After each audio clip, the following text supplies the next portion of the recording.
is hard when you play well and, lose. So is that where you're at right now? Just had a heck of a game. Yeah, I mean, I thought we last night. Oh, I mean, me personally,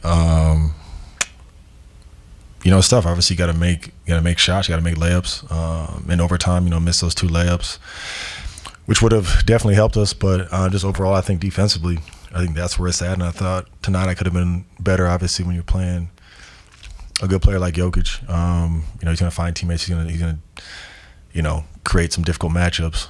But thought we could have done a better job. I could have done a better job at kind of just limiting some of those other guys.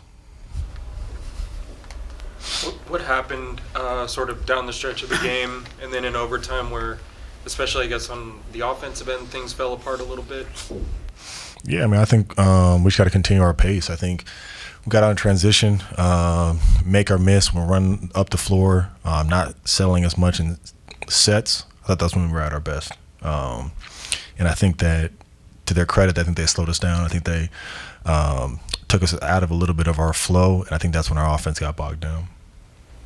What you make of the way that Victor played against Jokic both yesterday and tonight, just kind of sticking with him, giving him a hard time?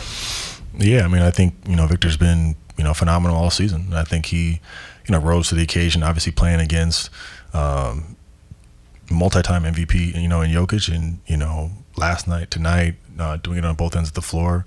He's been amazing. To beat Denver and then force overtime when he's playing overtime game against them. Talk about that development for that team, playing against one of the top teams in the area.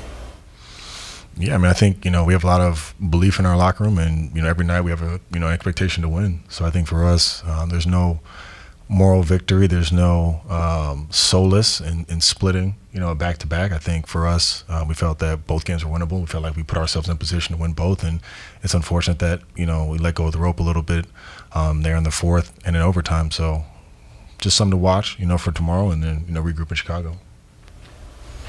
Bad timing with a feature type question on a night like this, but you and Julian are on the stationary bike so much when you're not in the game. Have you always done that, or is that what do you get out of it? Obviously, staying warm.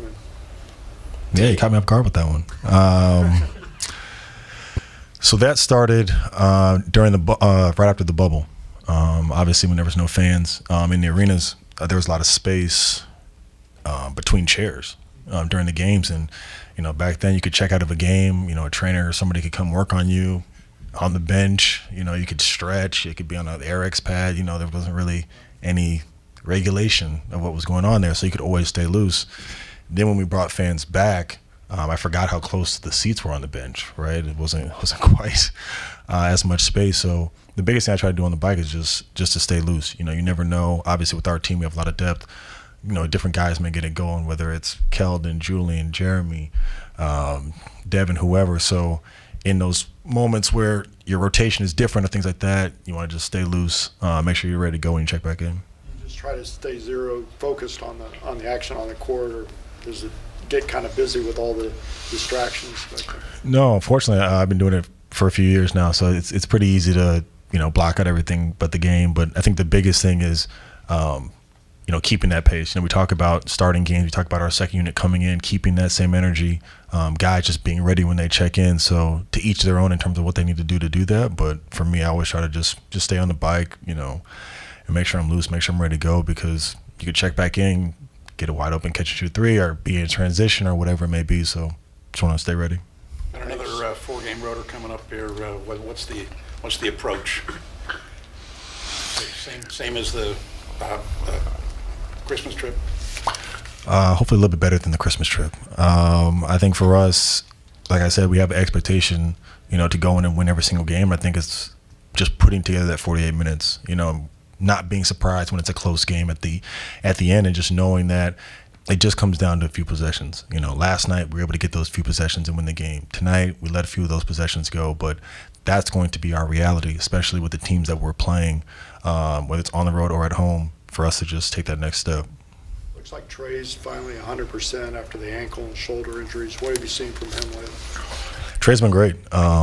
I think just his ability to, pick up the other team's point guard, apply pressure. I think offensively, another, ball handler who's able to get to the paint, he's able to find guys, just come up with steals, extra plays for us. He's been great in that regard. Thanks, Harrison. Thanks, Thank you, Harrison. guys. Appreciate you.